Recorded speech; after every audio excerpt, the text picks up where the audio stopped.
تو عصر سے مغرب کے درمیان میں ایک اونٹ کو ذبح کرنا، اس کے 10 حصے بننا، اس کو پکانا، اس کو کھانا، یہ وقت، یہ کوئی 1 گھنٹے کا عمل تو نہیں لگتا. یہ تو بہت بڑا ایک وقت کا دورانیہ ہے جس میں یہ سب ہو پائے گا. تو غرض میں یہ کہنا چاہوں گا کہ آپ اگر دیکھیں خانہ کعبہ جائیں یا آپ اگر مدینہ جائیں تو آپ دیکھتے ہیں وہاں پر عصر کی نماز جلدی پڑھ لی جاتی ہے. تو وہ ایک ٹھیک طریقہ کار ہے. یعنی ہمارے یہاں جو حنفی مکتبہ فکر کے بھائی حضرات ہیں وہ لوگ سائے کے دگنے ہو جانے پہ غالباً نماز عصر کا آغاز جو ہے وہ کرتے ہیں یا اس کی اذان دیتے ہیں.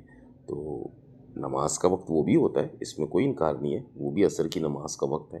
لیکن نماز کو جو لوگ جلدی پڑھ لیتے ہیں یا اذان جلدی دے دیتے ہیں یا ان کے نزدیک عصر کا وقت جو ہے وہ احناف سے پہلے، احناف کے نظریے سے بہت پہلے شروع ہو چکا ہوتا ہے، اس طرح کی اگر وہ لوگ رائے دیتے ہیں تو یہ بھی ایک ٹھیک رائے ہے.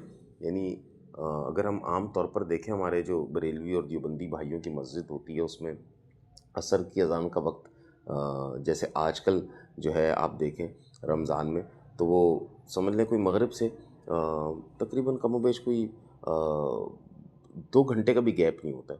لیکن اگر آپ دیکھیں اہل حدیث مکتبہ فکر، سلفی مکتبہ فکر، توحیدی مکتبہ فکر، جب ان کو دیکھیں تو ان کی نماز کا ٹائم آج کل شروع ہو رہا ہے 4 بجے کے قریب ہو جاتا ہوگا. تو یہ اتنا بڑا وقت بنتا ہے کہ بالفرض اگر یہ رمضان نہ ہوتے اور تو ہم عصر سے مغرب کے درمیان میں صحیح مسلم کی جو روایت ہے اس کے مطابق ایک پورا اونٹ جو ہے وہ ذبح کر کے اسے کھا لیا جاتا. اور پھر حضرت عائشہ کا جو بیان جو پچھلی ویڈیو میں موجود تھا، ویڈیو کسی مشکل کی وجہ سے مجھے بند کرنا پڑ گئی تھی، تو یہ میں نے دوبارہ سے اس کے آگے ایک پارٹ بنانا ضروری سمجھا.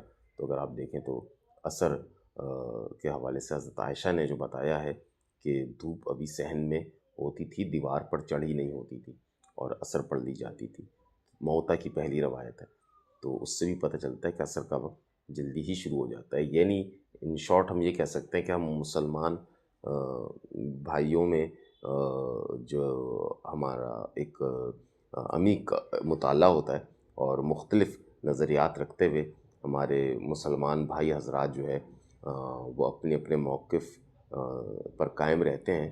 تو مجھ کو ایسا لگتا ہے کہ اہل حدیث سلفی توحیدی ان کے جو موقف عصر کے وقت کے آغاز سے ریلیٹڈ ہیں وہ مجھے بہتر لگتے ہیں. اور عصر کا وقت جو ہے ان کے مطابق جو شروع ہونے کا وقت ہے وہی اصل وقت ہے کہ عصر اس وقت شروع ہو چکی ہوتی ہے، کہ یہ ہمیں حدیث سے بھی مل جاتا ہے.